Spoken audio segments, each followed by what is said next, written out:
soo dhawaada khiyaarta nala socotay idilkiinba meel kasta waad joogtaan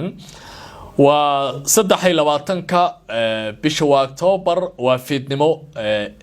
qamiisa sanadku waa 2025 waa barrow showaya taxana kale oo kamida barnaamijka xiisaa leh faaqidaada wararka adduunka qodobo waaweyn ayaan idin hayaa madaxweynaha wadanka Mareykanka Donald Trump waxa uu yiri ninka la yiraahdo Benjamin Netanyahu waxa uu wajahay xaalad aan la sameyn karin qalad farsamo ayuu ku dhacay buu leeyahay markii uu weeraray wadanka saaxiibnahay hadaba Trump arrintan uu ka sabri laayahay Netanyahu uu ku dhaqaaqay ayaan idin la wadaagayaa inagoo dhinacyo kala duwan ka istaagi doona dunida ayaa maanta aad uga carootay muuqaal uu soo duubay wasiirka xagjirka ah ee amniga gudaha Israel u qaabilsanay Idmar bin Gafir lagu magacaabo kadib markii uu booqday mid kamid ah xabsiyada ku yaala nidaamka Israel ee ay ku xiran yihiin dadka la haystayaasha Falastiiniyiinta ah waxana uu yiri waxba meeshan hadhoobnaanina wax badan baan idin siinay caano chocolate oo telefishinada idin shidnay hadda waxa la gaaray goortii la idin qaarajin lahaa hadaba iyadoo heshiisyo la raadinayo oo nabad ay socoto ayaa ninkan loo arkaa talaabada uu qaaday mid aan la aqbali karin oo dunida aad uga carootay waxaan sidoo kale eegi doonaa weerar kala duwan oo cirka ah maanta lagu qaaday gudaha wadanka Lebanon Israel waxay ka baxday heshiiskii November la galay ee ku saabsanaa xabad joojin dhameystiran in la qaato waxana ay leedahay ma aqbali doono in kooxda xisbiga ee xabadda kululeyd ay dib ugu soo laabato fagaaraha sida daraadeed waxaan ku qasbanahay in aan joojino kooxdan oo aan ka hortagno hadaba General Aoun ninkan taliyaha ahaa oo generalka gaaray wadankiisa maalinba in laga duwanayo ilaa iyo hadda muxuu leeyahay warbaan ayna idinka sii doonaa khiyaaray soo dhawaada waa muuqaalka saddexaad ee ku kulmayna maanta YouTube-ka dhuujinta iyo cadaadiska ka badiya maanta markii warbaahinta adduunku ay hadba dhinac kasta ka istaageen waraysiga uu The Times siiyay majalada caanka ah kadibna ay ku akhriyeen in Trump wali uu ka sabri laayahay weerarkii 9 September lagu qaaday magaalada Doha ee wadanka Qatar Trump sida ka muuqanaysa waxa uu leeyahay ninka Netanyahu la yiraahdo nin fahmo maaha waxyaabaha muhiimka ah qalad istiraatiiji ayuu galay danihii Mareykankana waa taabtay marka aad baan uga xunahay talaabooyinkaas inuu sameeyo aan eego sida ay u qorayaan telefishinada qaar al-Arabiya ayaan fiirinayaa warkan qoraya madaxweynaha Mareykanka Donald Trump ayaa ku eedeeyay ra'iisul wasaare Benjamin Netanyahu inuu ku dhacay qalad istiraatiiji oo weyn kadib markii Israel ay duqeysay magaalada Doha ee dalka Qatar bishii September isagoo sheegay in weerarkaasi uu sababay kacdoon caalami ah oo ka dhan ah Tel Aviv waxa uu leeyahay Trump maanta runtuu sheegaya waxa uu leeyahay waan aqbali waayay culays intaas la eg in la sameyn karo taasi waxay ahayd in sirdoon ahaan iyo siyaasad ahaanba Israel intaanay talaabadan qaadin in ay si weyn daraasaad u sameeyaan majalada The Times ayaa sheegtay in Netanyahu uu si xad dhaaf ah u fakiray military ahaan isagoo doonaya in uu sii wado dagaalka ka soconaya magaalada Gaza hase ahaatee inay sii socdaan sanooyin balse aan ku qasbay buu yiri in aan loo dul qaadan karin kacdoonadan dhacaya ay isku bedeli karaan mid meel walba taabanaya oo xitaa hirarka socday in noqon kareen kuwa Mareykanku aanu isku dhigi karin marka waxaynu dareenay wax badan oo qarsoon in Israel aanay fahmi karin wararka lagu qaaday Qatar waxa uu ahaa mid la yaab leh oo aan lahayn qorshe siyaasadeed waxa uu sababay buu yiri dalal badan in ay isku keeneen codadkooda taas oo ugu dambeyntii ku qasabtay Netanyahu in uu joogsado ayuu yiri Trump anigaba ma ahayn in Netanyahu qabto ee xaqiiqada dhabta ah ayuu u tagay buu yiri taas oo ku qasabtay in xaaladiisu uu runta ka ogaado sida doodiisa uu ku tilmaamay weerarka Israel oo dhacay 9 September ayaa lagu tilmaamay goobo ay ku sugnaayeen xubno ka tirsan Hamas oo ku sugnaa magaalada Doha taas oo keentay geerida 5 Falastiiniyiin iyo 1 askari oo ka tirsan ciidamada Qatar sida la xaqiijiyay ila diblomaasiyadeedna ay sheegeen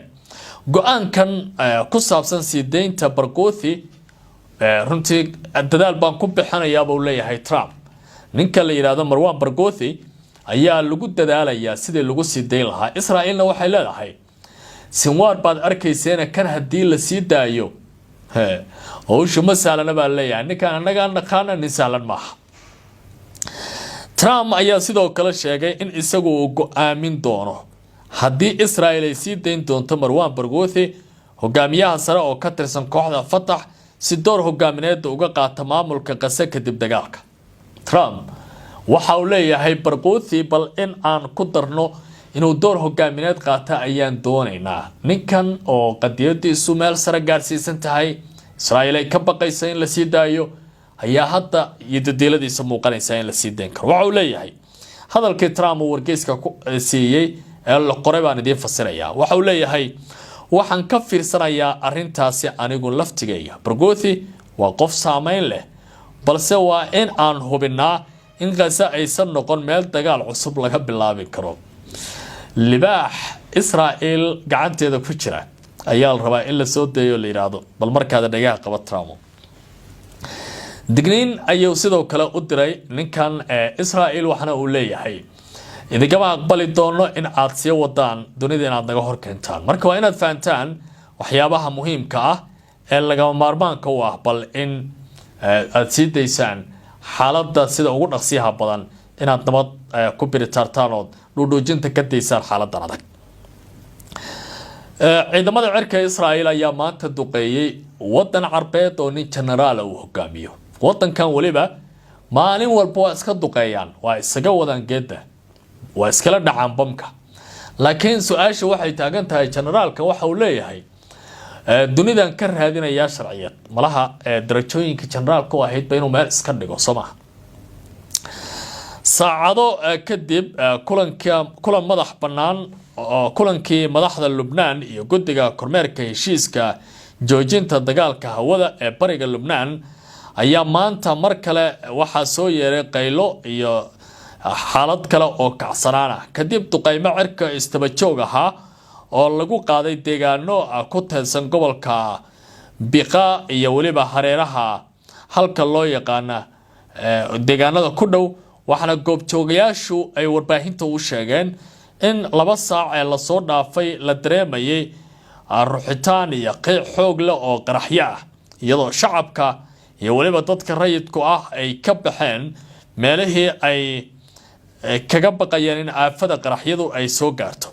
militariga Israa'iil ayaa waxa ay sheegeen inay bartilmaameedsadeen saldhigyada xarumo ay lahaayeen kooxda Hezbollah ay ka faa'iideysanayeen xero tababar goobaha wax soo saarka oo loogu talagalay waxyaabaha hubka iyo meelo kala duwan in la weeraro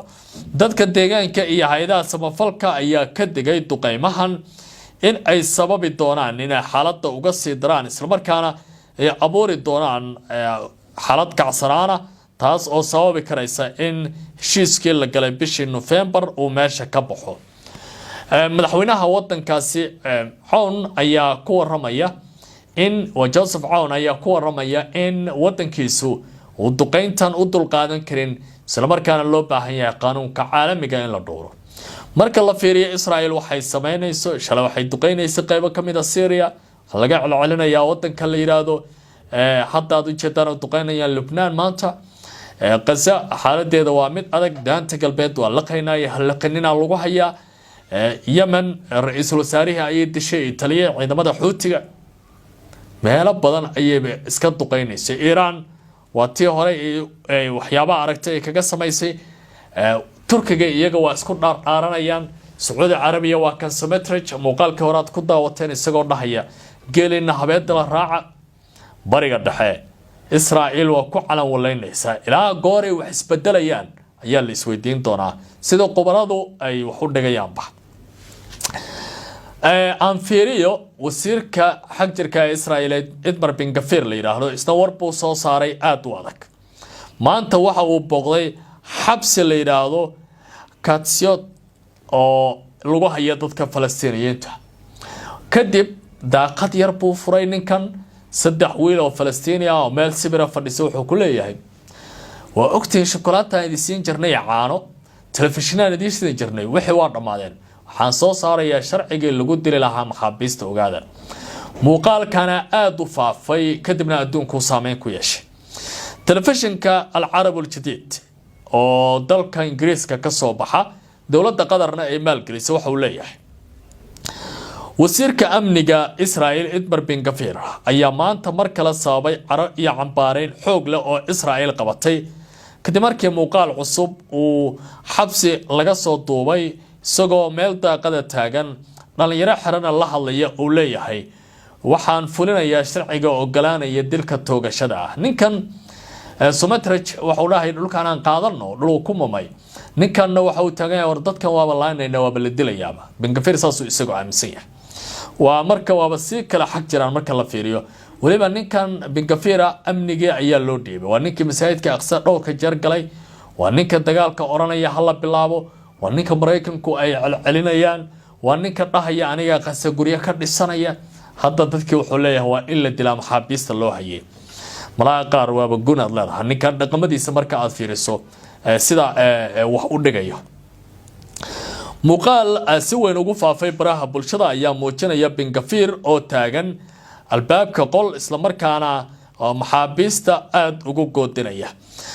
ururka ay ku midaysan yihiin dadka laga haysta Falastiiniyiinta ee xabsiyada ku jira ayaa waxa ay leeyihiin tani waa dagaal baabi'ina oo nidaamsan oo sharci loo marayo marka ninkan waxa loo baahan yahay in si degdeg ah looga hadlo kooxda Hamas oo hadasho waxay leeyahay muuqaalkan waxa uu muujinayaa naxariis darro iyo waliba nacasnimo aan la aqbali karin ay ku doodayaan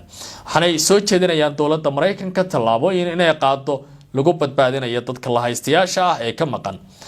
Ben-Gvir waxa uu si sharaf xumo ah u faafinayaa tacadiyo iyo xadgudubyo taas oo cadeynaysa baa la yiri in Israel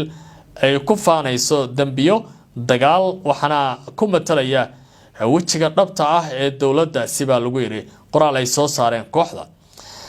dhinaca kale wadamo kala duwan ayaa arintan si weyn u dhaleelaya oo la leeyahay Israel waa inay ka fiirsataa tallaabooyinkan aqyaanay qaybtan intaas ayaan ku gabagabeynayaa tabinta iyo faaqidaada wararka bariga dhexe qaybo kala noo soo socda oo aynu meelo kala duwan ku eegi doono